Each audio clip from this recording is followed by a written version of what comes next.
by the blood of our people are your lands kept safe. I see in your eyes the same fear that will take the heart of me. So do all who live to see such times. By all that you hold dear, this good earth. There's some good in this world, and it's worth fighting. Let's start with some of the ones that are clearly a good idea for me. Left out Glorfindel. I already touched on this. I don't like it, but I think it was necessary to give Arwen more screen time. I think amalgamating characters like that's a fine thing to do in adaptation. Me too.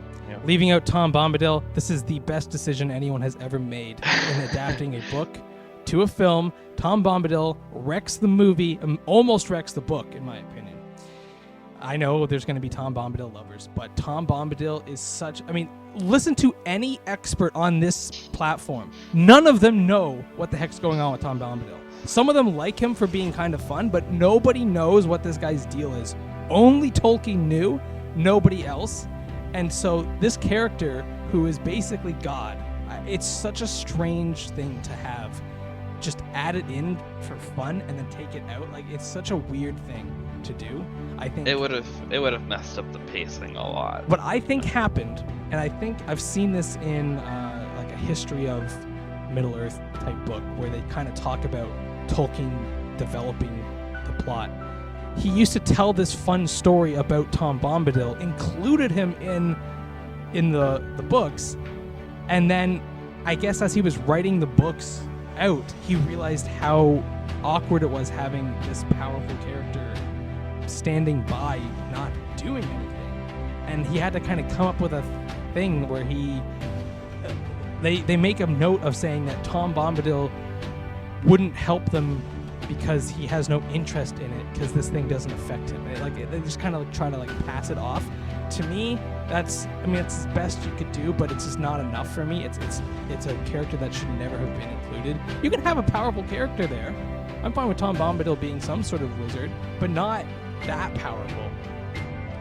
So leaving him out, I think, is great. And then the scoring of the Shire, I can take it or leave it. They kind of allude to it when Frodo gets to see into the future a bit. But if you're gonna include it, the ending gets super dark, and you have to ask yourself then, what does that wreck the messaging that you're trying to tell in the movies? In the books, it actually does work because the books don't end basically when they crown Aragorn. There's a whole other story coming right after that. So to me, I think leaving it out of the movies probably a good idea, although it could have been included and they would just have to have found a way to get an ending that still was satisfying. And people are already complaining about the ending, so do we really want more fighting and then another wrap-up ending? You know what I mean? People are going to complain about endings and then complain that they didn't include an entire other section to this movie. Right. Yeah, it would be strange. It would almost need to be like a fourth, like a little side movie. Yeah. All right. two other big pieces. But I would say maybe they didn't need to kill Saruman the way they did. Maybe they could have just kind of left it vague what happens to him. True. And they kind of do in the theatrical.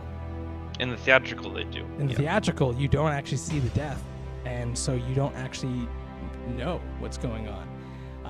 So maybe you're right. Maybe that's a better way to leave it. I personally like it, but I kind of agree with you in that having a character that powerful still being kind of a mystery, I think does add some flavor to it. But to me, either way, you can't have him come up at the end of the movies. That wouldn't work. So if you aren't going to show the death, that's fine, but I don't think you can bring him back. I think having him come back and fight the Hobbit, I think that's just, it doesn't work for the movie, because the Hobbits are not the main characters of the movie. They are main characters, but they are not the main characters like they are in the books. So I think that's the big difference, and some people just don't like that. All right. So we got Arwen's mortality and Faramir's temptation. So this one is kind of strange because I get that Faramir is really cool in the books, and that some people consider him to be a bit of a weenie in the Two Towers and in the movies. I like the fact that he wrestles with it and overcomes it. So I love it. It's one of the most powerful. It's one of the most powerful moments. Yeah, I think that you need. I like the mirroring of him and Boromir. I think that's really important, and I think it's a beautiful scene. So I am fully on board with how Peter Jackson chose to show that. In the books, maybe it does happen in the books, but we just don't know because it's not from his perspective. So I like that we actually see it. So that's my 2 cents there.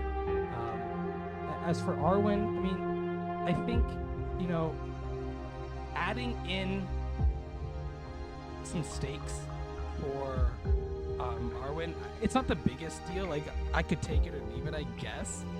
It does give a reason to get Elrond to reforge the sword, which doesn't happen in the books either.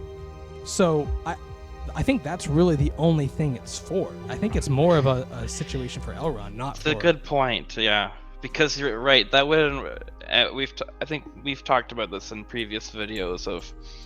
It was a meme where Aragorn in the movies is like, I don't want to be king, and then and then the meme in the books is it's like Simba singing the song, I just can't wait to be king. Yeah, exactly. Which does not fly today. We always want the reluctant leader.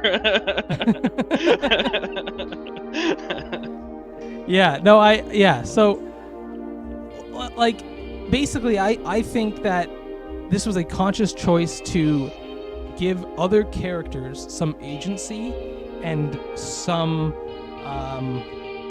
stakes for them, because how do you add stakes to Elrond, right? Like, he needs, if Aragorn doesn't have the sword, he needs a reason to make that sword, and this is a great way to do it.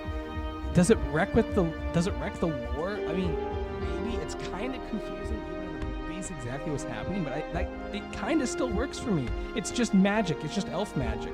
She has done this conscious choice, or subconscious, just love, and it is what it is now. She's stuck here, so Elrond has no choice now. He if he wants to save his daughter's life, he's gonna have to try and help, and I think it works. But there could have been other ways to do it. Maybe you have the sword already reforged, and it's given to Aragorn there just as like a gift. I don't know. You know what I mean? Like, it doesn't need to be. I really like the scene though, the unveiling of it, where Elrond. I mean, how the heck did Elrond get there? I don't know. Okay, but he just he took the Eagles. He took the Eagles. Hey, Eagles, you wanna jump over to Mordor? No. And Aragorn's like, we walked. I'm like, why didn't you take the Eagles? That's how I got here. Yeah, why didn't you listen to Gandalf? We told you to fly, you fools. He was climbing the mountain to get to the Eagles. That's all. Okay. Let's see. Galadriel's gifts. And Sam's front door and Frodo's age. I mean, these are just ones that I don't even care about. I mean, I really like the box of dirt, to be honest, in the books. I don't think it's as important in the film. I think it is important in the books because it is a core. It's kind of central to who Sam is and how Sam views himself as a gardener, and as someone who, when he goes on adventures like this, he's constantly looking at the trees and the plants and stuff. Like that's just who he is. So this gift from Galadriel has a lot more meaning in the books. We don't get enough of that from Sam here. We get some, so I think it still could have worked, but I don't think it's as important as some people think for the movies, for the movies, that is. And again, I think our focus has always been on the films because that was our first introduction to Lord of the Rings. And so for me, I like that, Sam. I like the Sam in the films. It would have been a neat thing to include, but it's fine for me. What about you? Do you care that? Well, you just made me think about something else, and I don't remember if it was in the books or not. But for The Hobbit, the scene when Thorin is suspicious of everyone having taken the Arkenstone, and he goes after Bilbo, who has an acorn, and Bilbo's just sitting there looking at the acorn, and he wants to plant the acorn back in Hobbiton in front of. So I thought that was kind of like a nice moment too. Did Jackson come up with that, or was that? I'm trying to think. I don't know. I'd have to go back and see.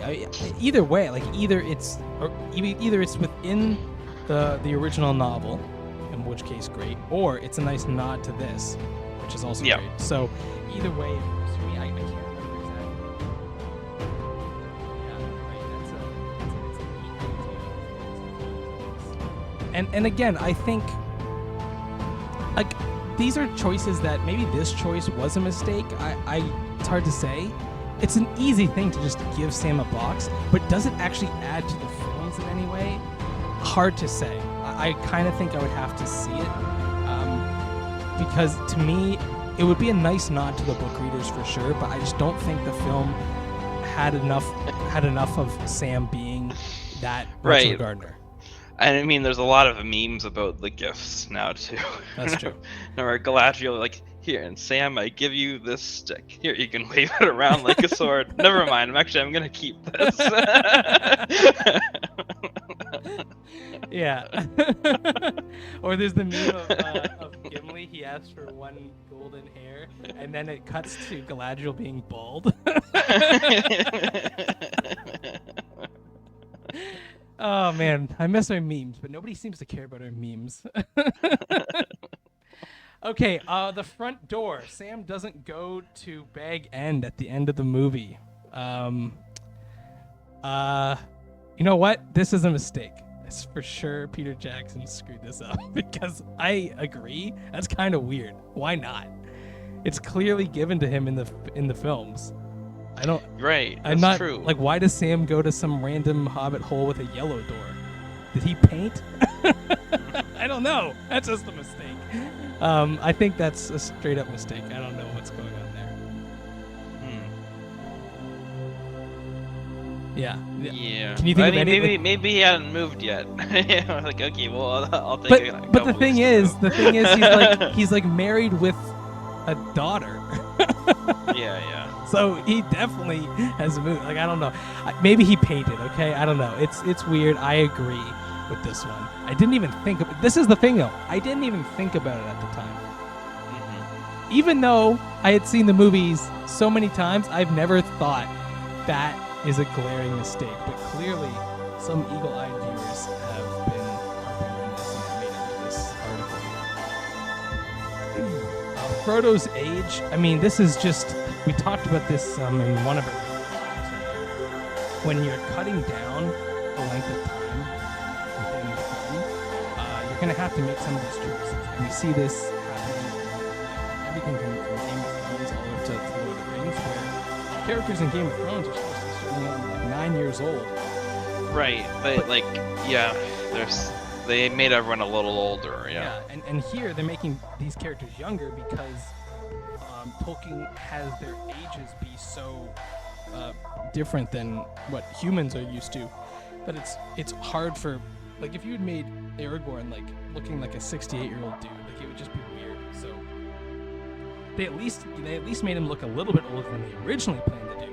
If you haven't seen that, you can go check out one of our other videos where we talk about the recasting of Aragorn. But some of these choices were strictly for the visual representation, and I think that it's better for it. it's hard for me to view some of these changes, like if you made Frodo much older, like, you know what I mean? Like, it's just really hard for me to see how that still feels. It could probably work. It probably could have worked. I mean, it could be done, but it's just, whatever. Yeah, to me, like, it doesn't actually change the meaning. Yeah. Some people it might, but for me, it really doesn't. But I mean, maybe. Well, I guess that they probably would have aged. But I mean, I don't know. We don't know that Gandalf wasn't gone for 17 years. Exactly.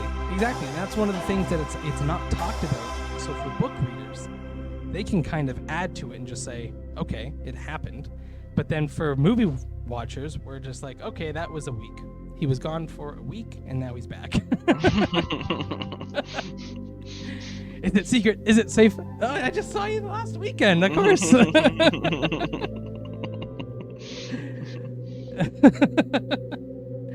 But yeah, so this is all of this is to show that the Peter Jackson movies are not as faithful as everyone is pretending they were now to bash the Rings of Power. And I think Peter Jackson made the correct changes and actually made the story more succinct and more easily understood to a wider audience. Now, whether or not that's a good thing, that is a good debate to have. But I do think it's true that he made it way more accessible. And I think it was a mistake to leave him out of any dealings with the Amazon show.